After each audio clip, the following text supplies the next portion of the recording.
Judge in the Shadow of Boston. My notes on the case of Jakar Tsarnaev. Prologue. The hollow ring of sirens. I remember the day the city froze. Boston, usually alive with student parties, the rumble of the subway, and the shouts of fans at Fenway Park, woke up in another reality. Sirens wailed endlessly, like funeral bells. People who only yesterday applauded the marathon runners now feared to open the doors of their own homes. It felt as if the air had thickened, like before a storm. And the storm did hit us.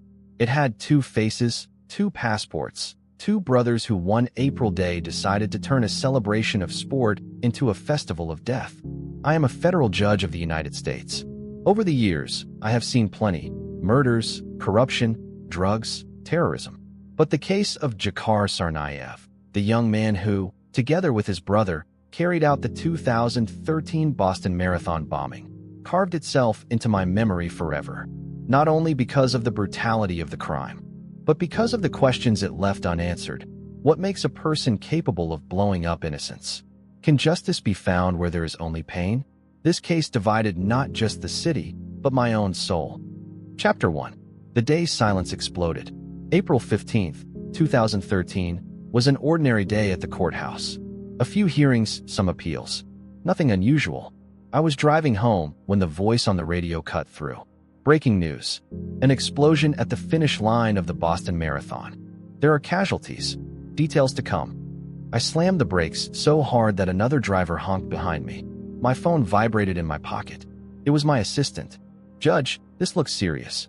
They're saying dozens injured. Police already on site." A few hours later, we all knew. 2 explosive devices, made from pressure cookers and filled with nails and ball bearings, detonated in the crowd. 3 killed that same day.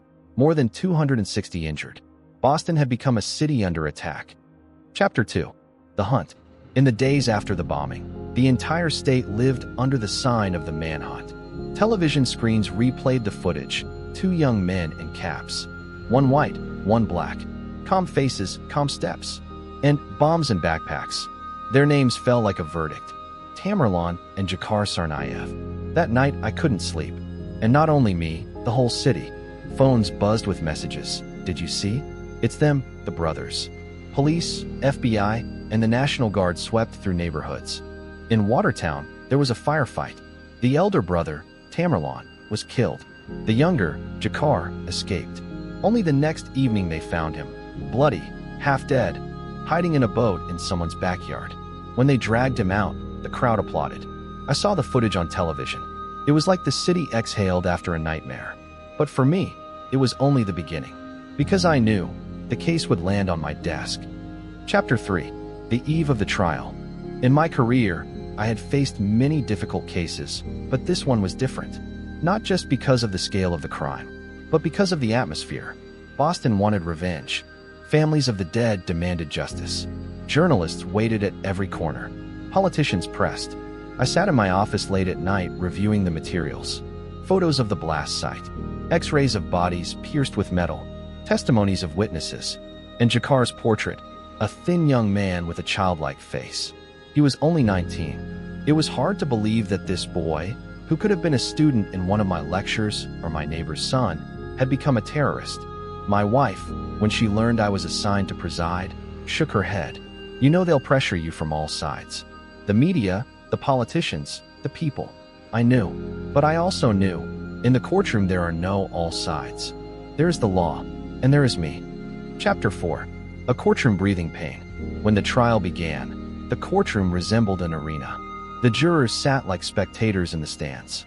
Journalists filled the benches, phones and notepads in hand. Relatives of the dead clenched hands together. In the first row, the parents of little Martin, the 8-year-old girl killed in the blast. Whenever they entered, the room fell silent. The prosecutors stood like warriors. They had mountains of evidence, surveillance footage, cell phone videos. They showed how Jakar placed his backpack near children and walked away. Seconds later, it exploded. The defense was calm, even cold. They didn't deny the crime. Their task was different, to save him from the death penalty. And there he sat, Jakar, thin, curly-haired, in a gray jacket, staring down, blinking occasionally, but showing little emotion. And I, the judge, at the center of the storm. Chapter 5. Voices of the Victims. The hardest moments were listening to witnesses. A woman, who had lost her leg, cried as she showed her prosthetic.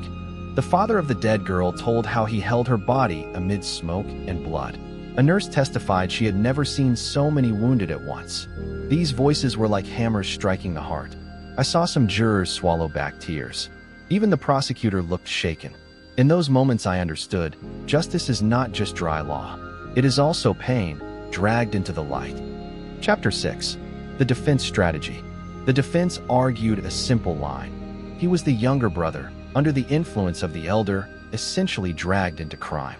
They painted him as a victim, not only a criminal. He was just a boy, his lawyer said. He was not the mastermind. He followed his brother like a shadow. I felt the tension in the room rise with each word. For many, this sounded like an insult, an attempt to justify the unjustifiable. But I had to let them speak. That is how justice works. Chapter 7. The Decision. After weeks of hearings, the jury reached its verdict, guilty on all counts. Then came the second stage, punishment, life imprisonment or the death penalty. I will never forget the silence when the jury returned. Each word of the foreperson echoed like a gunshot. And when he said death penalty, sobs broke out. Some sighed in relief. Others cried. I sat motionless. Inside me, two forces battled, the law and humanity. I knew this decision matched the crime. But I also knew no punishment would ever bring the victims back. Chapter 8. The Judges Afterward. Years passed. Appeals, reviews, news. Jakar Tsarnaev's death sentence was confirmed, then overturned, then reinstated. The story is not over. But for me, it already left a scar. I often think, could this boy have been saved before he ever picked up that backpack? Could there have been another path? And what does justice mean in a world where pain always remains? I am a judge, but I am also human. And I know, sometimes the hardest sentence is not the one you hand down to another, but the one echoing in your own soul. Chapter 9. The Early Interrogations. When Jakar was brought to the hospital after his arrest, he was badly wounded. A bullet through his neck, others in his shoulder and arm.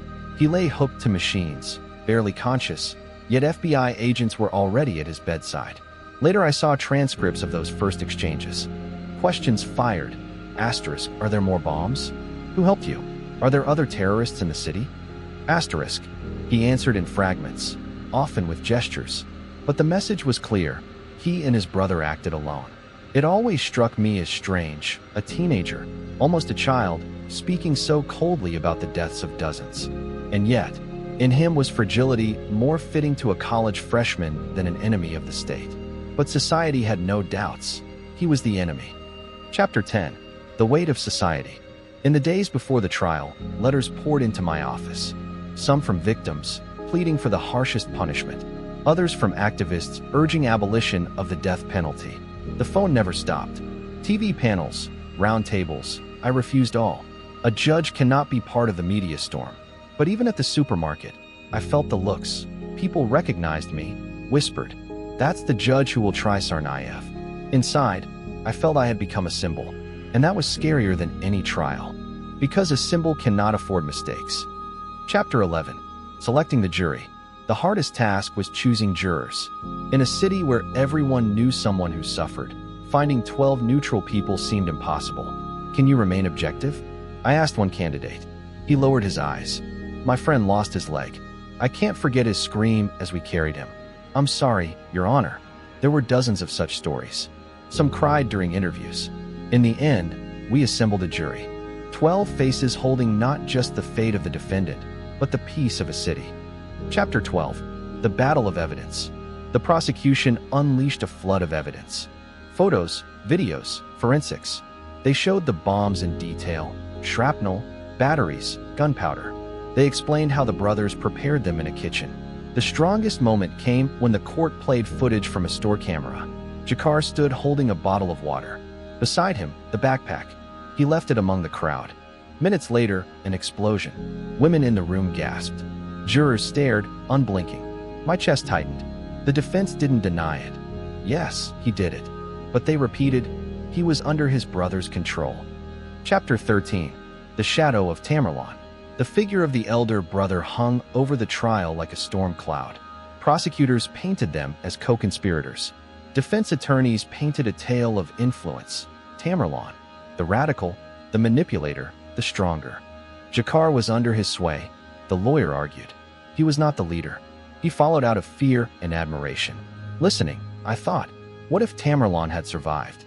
Would Jakar be here? Would his fate have been different? But I knew. The jury must judge the living boy in the gray jacket before them, not a ghost. Chapter 14. Living Testimonies. No evidence was as powerful as human stories. A girl told how her body was shielded by her friend, who died. A young man revealed scars from dozens of nails embedded in his skin. A medic described pulling children from the wreckage.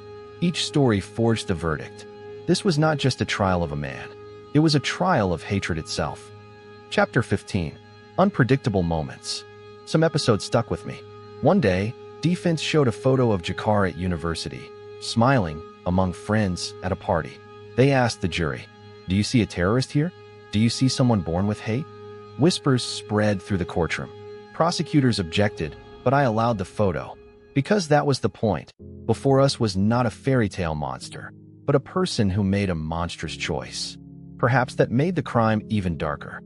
Chapter 16. Pause for reflection. That night, I couldn't sleep. I imagined the victims' faces. And his face, too. My wife sat beside me. "You look like you're carrying the verdict yourself." I stayed silent. Because that's exactly how it felt.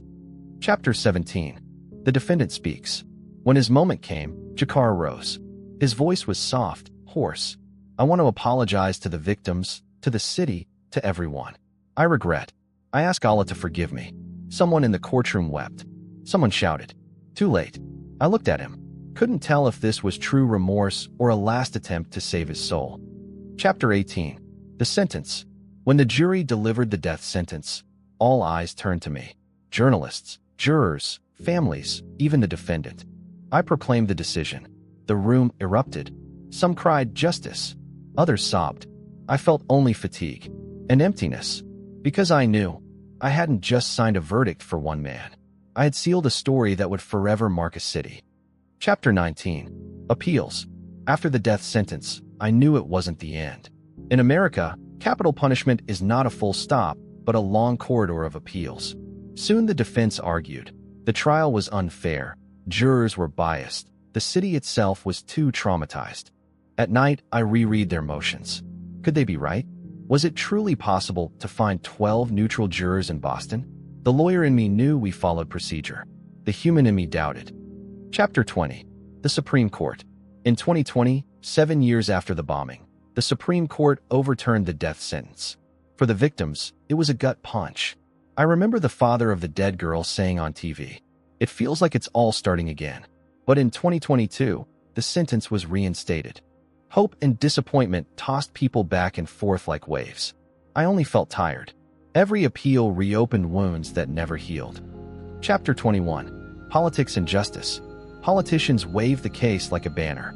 Some declared, "Only death is justice." America must abandon executions, even for terrorists. Newspapers ran my name everywhere. Some hailed me as the judge who brought justice. Others condemned me as the judge who signed a state killing. I had become a symbol in a fight I never sought. In America, a judge's work can become politics, whether you like it or not. Chapter 22. Silence after the storm.